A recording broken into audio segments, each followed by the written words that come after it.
Patay sa isang buy-bust operation ng isa sa pinaka-wanted na tao sa Tanawan sa Batangas. Huli rin sa akto ang pagdodroga ng 4 pang sospek sa naturang din lungsod na katutok si Jong Consulta. Eksklusibo! Armado ng search warrant, pinasok ang operatiba ng Kapulisan at Mayor's Anti-Crime Group o MACG ang bahay na ito sa Barangay 4 Poblasyon sa Tanawan. Dito nakapalag ang 4 na sospek matapos mahuli sa aktong nagsashabu sa bahay na nagbistulang drug den.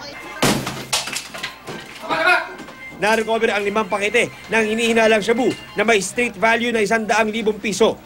Nagmahal na rin ang nagmahal ng supply dahil baka medyo nahihirapan ako sa supply.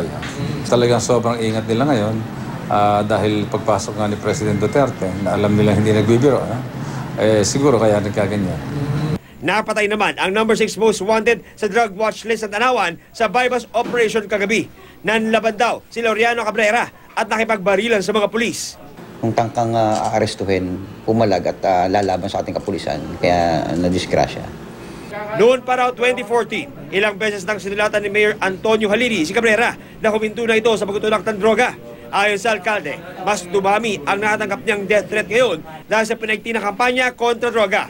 Noong 2015 lang, isang pulis at isang konsehal na kontra droga ang pinatay sa Tanawan. Kaya bukod sa panalangin, ang paboritong baril niyang ito na caliber 40 ang kanya raw pang self-defense. Ito pantanggol ko sa sarili ko. Masama namang madalin nila ako ng walang kalaban-laban.